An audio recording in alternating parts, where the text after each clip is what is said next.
Alaska is home to some of the most extreme and unforgiving wilderness on Earth.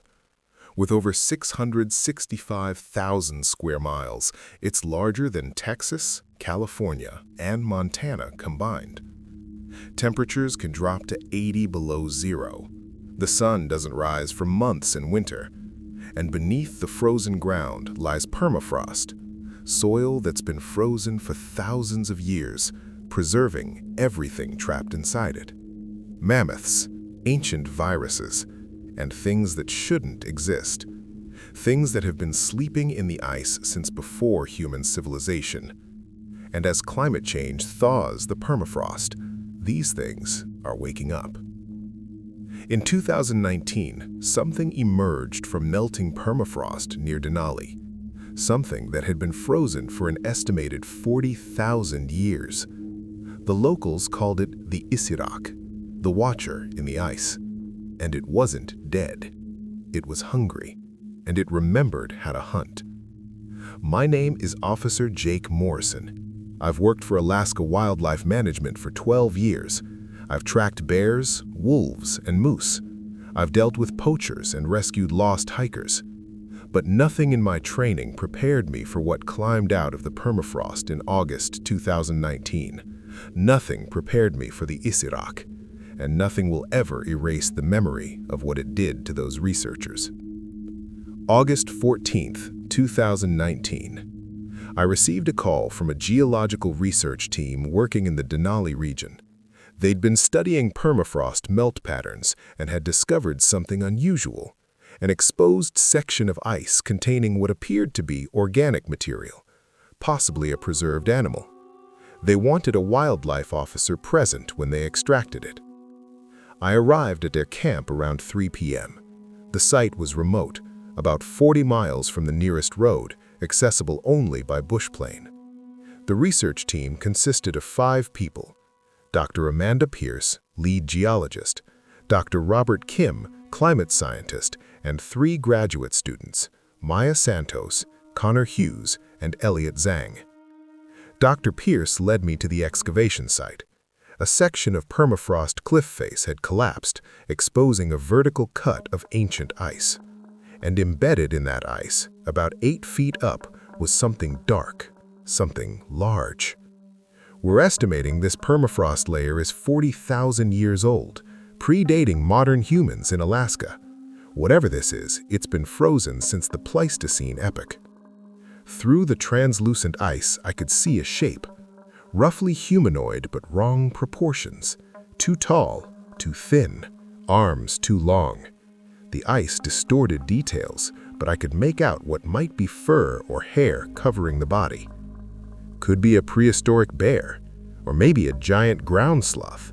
They went extinct around this time period. That's what we thought initially, but look at the position. It's upright, bipedal stance, and the limb structure doesn't match any known extinct megafauna. One of the graduate students, Maya, was taking measurements. It's approximately 7.5 feet tall. Limb ratios are wrong for any known primate or hominid. And there's something else. She pointed to the ice near the figure's head. See those marks? Scratches in the ice, made from the inside, like it was trying to get out when the freezing happened. I felt my skin crawl. You're saying it was alive when it got frozen? We're saying it's a possibility. Flash freezing can happen quickly in the right conditions. If this thing fell into water that immediately froze, it could have been preserved mid-struggle. Dr. Pierce made a decision. We're going to extract it, carefully, document everything. This could be the most significant paleontological find in Alaska history. I should have stopped them. Should have insisted they wait for more expertise. But I was curious too. Wanted to see what 40,000 years of ice had preserved. So I stayed, helped them set up equipment, prepared to witness the extraction. We should have left it frozen. The team spent 6 hours carefully cutting away ice, using heat tools and precision instruments to free the specimen without damaging it. As they worked, more details became visible. The thing had a face. Not human, not animal. Something in between. Elongated skull, deep-set eye sockets, a mouth full of teeth that looked designed for tearing meat. And it was covered in matted fur, white and gray, camouflaged perfectly against ice and snow, built for Arctic hunting. By 9 p.m., they'd freed it completely, laid it out on a tarp in their research tent. Under bright work lights, we could see it clearly for the first time, and I realized with absolute certainty this was not any known species, not extinct megafauna, not an undiscovered primate. This was something else entirely. It looked like evolution had taken a different path, like some ancestor of humans had adapted to extreme cold instead of migrating to warmer climates. Its body was built for efficiency in sub-zero temperatures, minimal extremities to prevent frostbite, dense muscle structure, thick, insulating fur. The hands had 3 fingers and a thumb, each tipped with a thick claw designed for gripping ice. "This is impossible," Dr. Kim whispered. "This doesn't fit any evolutionary model. Hominids didn't develop in the Arctic. They couldn't have. The climate wouldn't support it." "Unless," Dr. Pierce said slowly, "there was a pre-human species we don't know about, something that evolved parallel to our ancestors, but in isolated Arctic conditions, something that went extinct before it could be documented." Maya was taking tissue samples. "The cellular structure is intact, remarkably well preserved. If we could extract viable DNA, we could—" The thing's hand moved. Just a twitch, the fingers curling slightly, but we all saw it. All froze, staring at the specimen that shouldn't be moving because it had been dead for 40,000 years. "Ice crystal formation in the muscles," Dr. Kim said, his voice shaking. "As it thaws, the tissues are contracting. Normal post-mortem response, nothing to worry about." But I was worried, because I'd seen the movement, and it hadn't looked like involuntary muscle contraction. It had looked deliberate, like the thing was testing its fingers, remembering how to move them. "We should refreeze it right now, before it thaws any further." "We can't," Dr. Pierce argued. "We need to complete documentation while the tissues are still viable. Another few hours won't—" The thing opened its eyes. They were completely black, no visible iris or pupil, just solid black orbs that reflected the work lights like polished stone. And they moved, tracked across the tent, focused on each of us in turn, studying, assessing. Then it breathed, a rattling, wet sound, like lungs that hadn't drawn air in millennia suddenly remembering their purpose. "Oh my God, it's alive! It's actually alive!" The thing sat up, slowly, joints cracking, ice crystals falling from its fur. It looked at its own hands, flexed the fingers, then looked at us, and I saw intelligence in those black eyes, ancient, patient, predatory. Dr. Pierce backed toward the tent flap. "Everyone stay calm. Don't make sudden movements. We don't know if it's aggressive or—" The thing lunged, faster than anything that size should move, crossed 8 feet in a single bound, grabbed Connor Hughes by the throat, and before any of us could react, it bit into his neck. Those prehistoric teeth designed for tearing meat did exactly what they were evolved to do. Connor's scream lasted less than 3 seconds. Then there was just the sound of feeding, of something that had been starving for 40,000 years, finally eating again. We ran, all 4 of us, burst out of the tent into the August twilight, scattered in different directions, pure panic, pure survival instinct. I heard screaming behind me, heard Maya's voice cut off abruptly, heard the thing pursuing, heavy footfalls, inhumanly fast. I ran toward the tree line, didn't look back, didn't think, just ran. And behind me, the camp descended into chaos, more screaming, then silence, then just the sound of wind across the tundra. I hid in the forest for 6 hours, waited until dawn, then crept back to the camp, needing to know, needing to see what had survived. The camp was destroyed. Tents shredded, equipment scattered, blood everywhere, and bodies. Parts of bodies. The thing had fed well, regained its strength, and left nothing salvageable. I found Dr. Kim first, or what remained of him. The attack had been methodical, efficient. The thing had consumed the most nutritious organs first, then the muscle mass, left only what it couldn't easily digest. Maya was nearby. Same pattern, same precise butchering. This wasn't frenzied feeding. This was experienced predation. The thing knew exactly how to process a kill. I couldn't find Dr. Pierce or Elliot. No bodies, no remains, just their blood trail leading north into the wilderness. The thing had taken them. Maybe as food storage, maybe for other reasons. I didn't want to know. I activated my emergency beacon, called for immediate extraction. There I found the research tent, or what was left of it. The specimen tarp was empty, ice scattered around it, and in the frozen ground I saw tracks leading north, the same direction the blood trails went.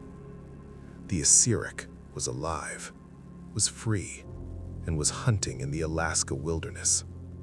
The rescue team arrived 3 hours later, saw the carnage, immediately escalated to a major incident. We had to explain what happened, had to account for 5 researchers, had to decide what to tell the world about this thing. The official story was a bear attack, most likely grisly, tragic but not unprecedented. The camp was remote. Wildlife management had warned about predator activity. The researchers had failed to secure food properly. Unfortunate, but explainable. The truth that a 40,000-year-old predator had thawed out and massacred the team would never be believed, and could never be proven because the specimen was gone, vanished into the wilderness, taking with it any evidence of its existence. But I knew it was out there, and I couldn't let it go. Couldn't let this thing continue hunting. So I organized a tracking operation, off the books, unofficial. Just me and 2 other wildlife officers who I trusted, Ryan Nakamura and Sarah Chen. We followed the tracks north, into the Brooks Range, into some of the most remote territory in Alaska, and we found evidence. Kill sites. Animals taken down with predatory precision that didn't match any known Alaska predator. Bears are powerful but messy. Wolves hunt in packs. This thing hunted alone and killed with surgical efficiency. We found a moose carcass that had been completely processed, hide peeled back carefully, organs removed systematically, bones cracked open from marrow. This wasn't feeding. This was butchering, the work of something with intelligence and experience. "What the hell are we tracking?" Ryan asked. "Because this doesn't look like any animal behavior I've ever seen." Because it's not an animal, not entirely. It thinks, plans, remembers how to hunt from 40,000 years ago. And it's adapting to modern Alaska, learning the territory, establishing a hunting range. Sarah found something else. Markings on trees, claw marks in deliberate patterns, too intentional to be random. Territory markers, she suggested. Or warnings, I said. This thing is smart enough to communicate, and it's telling us this is its territory now. We tracked for 5 days, got within 100 yards of it twice. Never saw it clearly, just glimpses. White fur moving through snow, black eyes watching from tree lines. It was always aware of us, always one step ahead, like it was leading us somewhere, playing with us.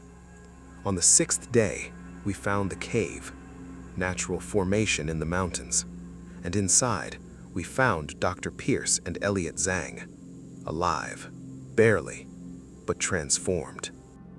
They'd been kept alive intentionally, fed, cared for in a primitive way, but also changed. Their eyes had darkened, not completely black like the Isaracs, but heading that direction. Their skin was pale, body temperature lower than normal, and they didn't want to leave. "It's teaching us," Dr. Pierce said. Her voice was different, slower, deeper. "Sharing its knowledge, we've learned so much. How to survive in true cold, how to hunt properly, how to be efficient, how to be what we were meant to be before we became soft. Amanda, you're hypothermic. You're not thinking clearly. We need to get you to a hospital." "I'm thinking more clearly than I ever have. The warmth made us weak, made us need technology and tools and fire. But there's another way. The old way. The Isarac's way. It survived 40,000 years of ice. It knows truths we've forgotten." Elliot was worse. He wouldn't speak, just watched us with those darkening eyes, and when we tried to move him, he attacked, fought with strength that shouldn't be possible for someone who'd been surviving on minimal calories for a week. We had to sedate him, physically restrain both of them. We extracted them by helicopter, got them to Anchorage medical facilities, but they never recovered. Not really. They'd been exposed to something, some property of the Isarac, maybe bacteria it carried, maybe something in its saliva, or maybe just prolonged proximity to something that should have stayed extinct had rewired their brains. They spent 6 months in psychiatric care, then they disappeared, both of them, same night. Security footage showed them walking out together, heading north, back toward the wilderness, back toward the thing that had changed them.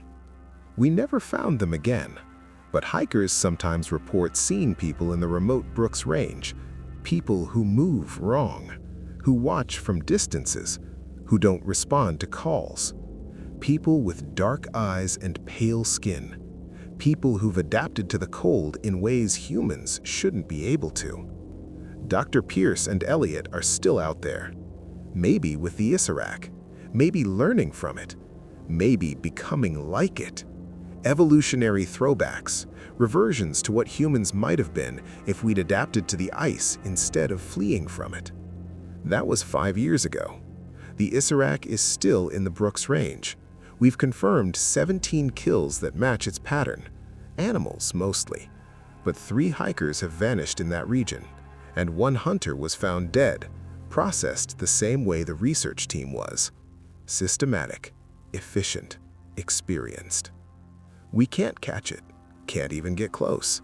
It's perfectly adapted to Arctic wilderness, has 40,000 years of evolutionary refinement making it a perfect Arctic predator. And now it's awake, active, hunting. The official position is that it doesn't exist. The research team died in a bear attack. The specimen was never recovered. Case closed. Any reports of unusual predation are attributed to known wildlife or misidentification. But those of us who were there know the truth, know that climate change isn't just melting ice, it's releasing things that have been frozen for millennia, things that were buried and forgotten, things that might have been buried intentionally by our ancestors who knew they were too dangerous to coexist with. The permafrost holds secrets, and as it thaws, those secrets are emerging. The Isarac is just one of them, just the first we've encountered. But there's more ice melting every year, more ancient layers being exposed, more opportunities for things that should stay frozen to wake up. I've requested transfer, away from Alaska, away from the Brooks Range, away from the possibility of encountering that thing again, because I've seen what it can do, seen what it did to trained researchers, seen what it's doing to the people it transforms. And I know that someday it will come south, will expand its territory, will encounter civilization. And when that happens, we'll discover that 40,000 years of evolutionary refinement created something we can't fight, can't stop, can't survive against. The ice kept it contained. The ice kept us safe. But the ice is melting, and the Issarak is free, and hungry, and patient. It waited 40,000 years. It can wait a little longer, until there are more of us, more prey, more opportunity. And then it will hunt, like it was born to do, like it was designed to do, like it did for thousands of years before the ice took it. The Issarak is awake, and Alaska will never be safe again. Hello, friends. Did you know that nearly 80% of those who watch my videos aren't subscribed? If you enjoy the content, I'd truly appreciate it if you hit that subscribe button. It helps a lot. Also, don't forget to leave a like and share your thoughts in the comments. Your interaction not only supports the channel's growth, but also helps these stories reach more people. Thank you all for being here. By the way, where are you watching from? Let me know in the comments. My name is Officer Jake Morrison, and this is the second encounter that haunts me. Every summer, millions of salmon return to Bristol Bay to spawn. It's one of the largest salmon runs in the world. My job is to monitor the run, prevent illegal fishing, and ensure the ecosystem stays balanced. It's usually routine work, predictable, safe. Until the summer of 2020, when something else came with the salmon. Something that climbed out of the ocean. Something that shouldn't exist in any marine biology textbook. The locals called it the kalupalik, the thing that takes people from the water. And it had been waiting in the deep ocean for years, waiting for the right conditions to come inland. Waiting to hunt. June 2020. I started receiving reports of unusual activity along the Kivachak River. Fishermen seeing something large moving through the salmon runs, something that wasn't a bear or seal, something that walked upright when it came onto shore. First report came from a subsistence fisherman named Thomas Wasili. He'd been checking his nets early morning when he saw it. Tall, he described, maybe 7 feet, walked on 2 legs but hunched. Skin was gray-green, smooth like seal skin, but with scales. It was carrying salmon, 5 or 6 in each hand, just grabbing them from the water and eating them whole. Could it have been a person in a wetsuit? I asked. No, the hands were wrong, webbed with claws, and the face. He paused. It had gills on its neck. They were opening and closing, like it was breathing water and air both. I attributed it to early morning misidentification. Maybe a brown bear fishing. Distance and lighting can make familiar animals look strange. I filed the report and moved on. But then more reports came. 3 more fishermen, 2 hikers, all describing the same thing. Tall bipedal figure, gray-green skin, webbed hands, gills, feeding on salmon in quantities that seemed impossible for any known animal. After the 5th report, I decided to investigate directly. Set up observation near the area where the sightings were concentrated.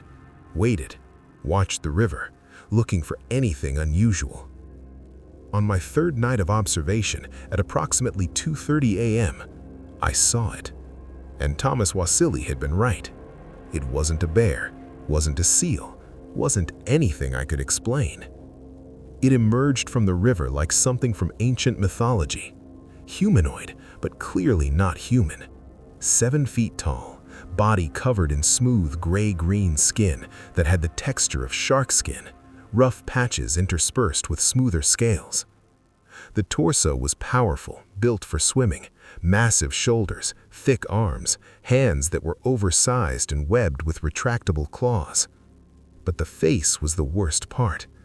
It had human-like skull structure, eyes positioned forward for binocular vision, but the eyes themselves were completely black, no visible whites, adapted for deep water. The nose was minimal, just nostrils that could seal shut, and the mouth was too wide, filled with rows of small, sharp teeth designed for gripping fish. On its neck, visible even from my distance, were 3 sets of gills. They opened and closed rhythmically, filtering oxygen from air instead of water. The thing could breathe both, amphibious, capable of surviving in ocean depths and on land. I watched through binoculars as it waded into the salmon run. The fish scattered around it like they recognized a predator. It moved with incredible efficiency, snatching salmon from the water with those webbed hands, biting through them with minimal effort, consuming them whole. I counted 17 salmon in less than 10 minutes. Then it stopped feeding, turned its head directly toward my position. Those black eyes locked onto my hiding spot despite the darkness and distance. It had detected me, somehow. Maybe smell? Maybe hearing? Maybe some sense I didn't understand. It stood there, staring at my location, for almost a full minute, assessing me, deciding if I was a threat or prey. Then it slipped back into the water, disappeared beneath the surface without a ripple, gone like it had never been there. I marked the location, documented everything I'd seen, and faced a familiar problem: how to report this, how to explain a bipedal amphibious predator feeding on salmon, how to make anyone believe me. I decided to gather more evidence, returned the next night with better cameras, better documentation equipment, planning to get clear footage, undeniable proof. That's when I discovered the nests. Following the riverbank downstream, I found an area that the vegetation had been deliberately cleared. Not by beavers or natural erosion, by something with hands. The ground was smoothed, and scattered across this clearing were structures. Nests made from river stones, driftwood, and salmon bones. Carefully constructed, intentionally designed. There were 7 nests, each about 6 feet in diameter. Shallow depressions lined with softer materials, moss, grass, feathers. And in each nest were eggs. 3 to 5 eggs per nest, each egg about the size of a football. Dark green, a leathery shell like a reptile egg, but with a texture that suggested marine adaptation. These things were breeding, reproducing, establishing a population inland, using the salmon run as a food source to support their life cycle. I was photographing the nests when I heard the sound, a clicking, rhythmic, coming from multiple directions. Communication. The things were surrounding me. I counted 5 of them, emerging from the river, moving through the tree line, converging on my position. They detected me near their nests and were responding defensively, protecting their offspring. I backed away slowly, hands visible, non-threatening posture. Easy, I'm leaving, not going to hurt the eggs. The clicking intensified. They were communicating, coordinating. One of them, larger than the others, maybe 8 feet tall, took a step forward. The alpha, the dominant individual. Its gills flared, teeth visible, warning display. I kept backing away, maintaining eye contact, showing I wasn't prey, wasn't running, just leaving their territory peacefully. 30 feet, 40, 50. The alpha followed, maintaining distance, ensuring I left. I made it back to my vehicle without incident, but the message was clear. I'd found something unprecedented, something that didn't fit into any known taxonomy, something that was establishing itself in Alaska's ecosystem, and something that would defend its territory lethally if necessary. I contacted marine biologists, cryptozoologists, anyone who might have information about bipedal amphibious creatures. Most dismissed me, suggested I'd misidentified seals or river otters, the usual explanations for unusual sightings. But one researcher took me seriously, Dr. Yuki Tanaka from the University of Alaska's Marine Biology Department. She'd been studying unusual reports from coastal Alaska for years, had a database of sightings that matched my description. They're called kalupalik in Inuit mythology, creatures that live in the ocean and come inland to take children. The stories describe them as having green skin, long hair, and humming sounds they use to lure victims. Every coastal culture has similar legends: selkies, meros, ninyo, sirens. What if these aren't myths? What if they're species memories of actual encounters with marine hominids? You think these things are real? That they've existed alongside humans for thousands of years? I think the deep ocean is largely unexplored. We've mapped less than 20% of the seafloor. We discover new species constantly. Why not a species that evolved to be amphibious, that developed intelligence parallel to humans but in marine environments? It would explain the universal coastal legends, the consistent descriptions across cultures.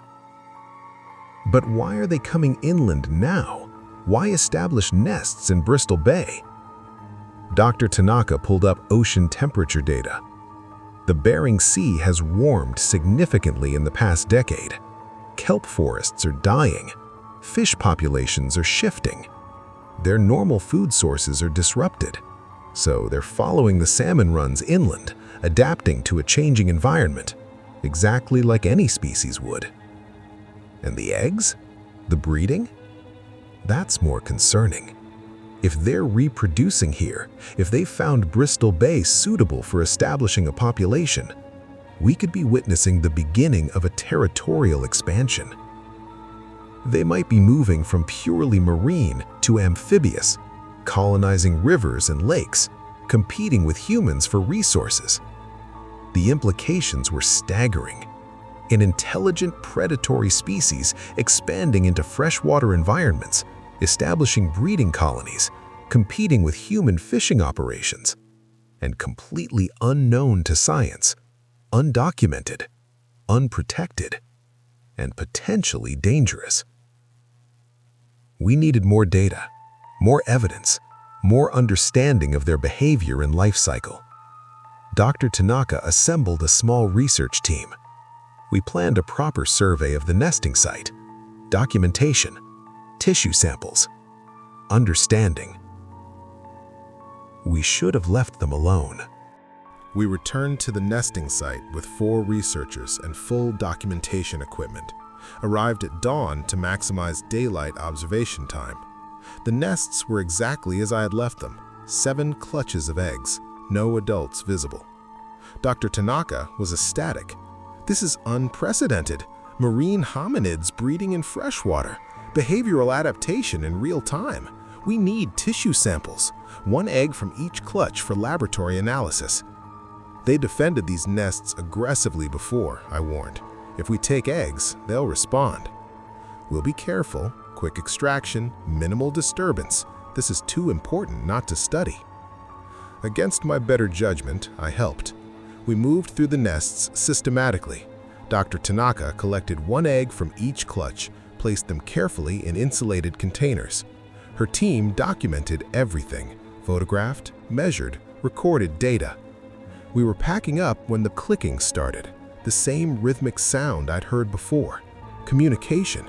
But this time it was louder, more intense, coming from dozens of sources.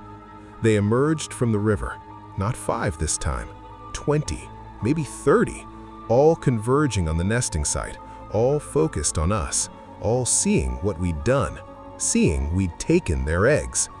The alpha, the 8-foot specimen I'd encountered before, stepped forward. Its gills flared wide, its clicking became a low growl, and it pointed at the containers holding the eggs, a deliberate gesture, unmistakable communication. Return what you've taken. Put the eggs back, I said, right now, carefully. Show them we're returning their property. Dr. Tanaka hesitated. This is groundbreaking research. We can and we will. These are intelligent beings defending their offspring. We're stealing their children. Return the eggs now. The alpha took another step forward. The other qualipolex spread out, surrounding us, cutting off escape routes. The clicking intensified. They were coordinating, planning, and we were outnumbered, outmatched, in their territory. Dr. Tanaka made the decision. Her team carefully removed the eggs from containers, returned them to the nests, positioned them exactly where they'd been, showing respect, showing understanding. The alpha watched, assessed, then clicked once, a different tone, command or signal. The surrounding qualipolex stopped advancing, maintained positions, waiting. The alpha approached the nests, examined each egg, verified they were unharmed. Then it looked at us, made a gesture with its webbed hand, pointing toward the tree line, away from the river, away from the nests. Leave and don't return. We left, carefully, slowly, maintaining non-threatening postures. The qualipolex watched us go, didn't pursue, just ensured we left their territory completely. We hiked out in silence, everyone processing what we'd experienced. Not just intelligent marine creatures, but creatures capable of communication, of negotiation, of mercy. They could have killed us, could have defended their nests lethally. Instead, they'd allowed us to leave once we returned what we'd taken. Dr. Tanaka was shaken. They understood. They knew we'd taken the eggs and they wanted them back. That's not instinct. That's cognition. That's sapience. What do we do now? I asked. We can't document them without revealing their existence, and if we reveal them, what happens? Scientific study? Military interest? Tourism? Development? These things will be disturbed, displaced, maybe destroyed. Or protected, Dr. Tanaka suggested. If we can prove they're an intelligent species, they'd qualify for protection under international law. We could establish their territory as a sanctuary, prevent human interference. And if we can't prove it, if the evidence isn't enough, if people decide they're dangerous or valuable, they'll be hunted, captured, experimented on. We faced an impossible choice: document an undiscovered intelligent species and risk destroying them through human interference, or keep them secret and protect them through obscurity. Dr. Tanaka made the decision. We bury this, all of it. No publication, no reports, no evidence. We tell no one.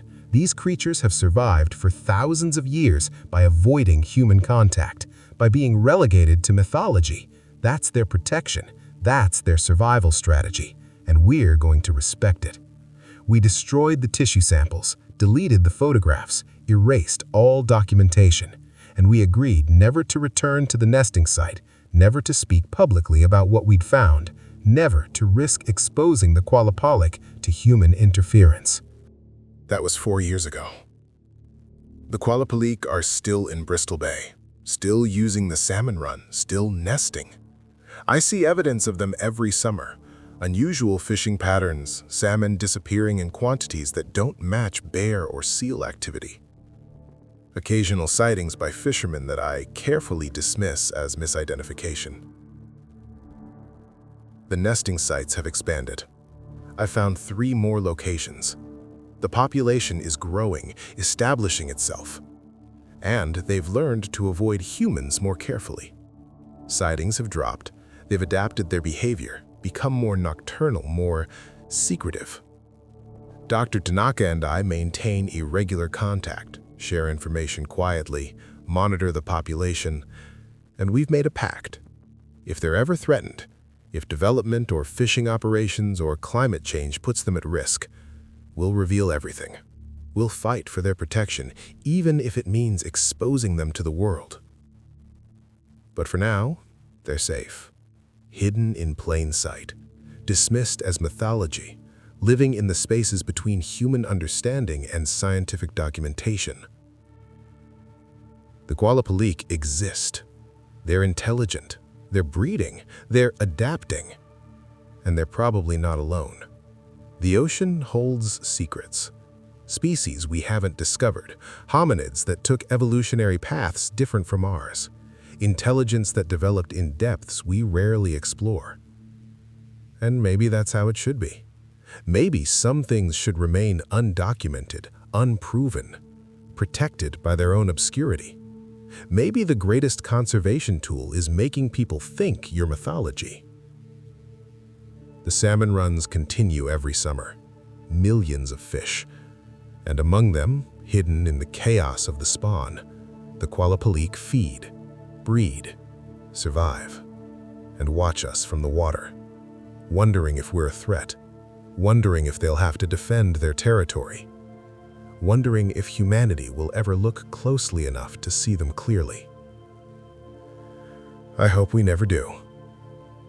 I hope they remain ghosts, stories, legends dismissed by science, because the alternative, discovery, documentation, interference, would be the end of them.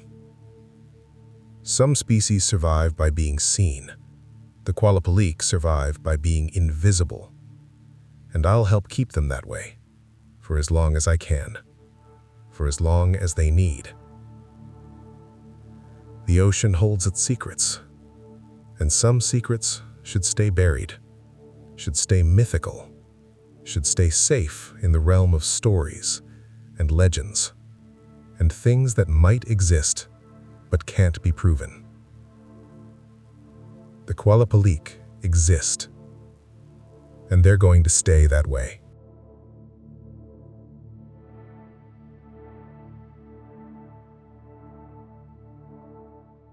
Friends, that was the story for today. I hope you enjoyed it and that it stayed with you in the best chilling way possible.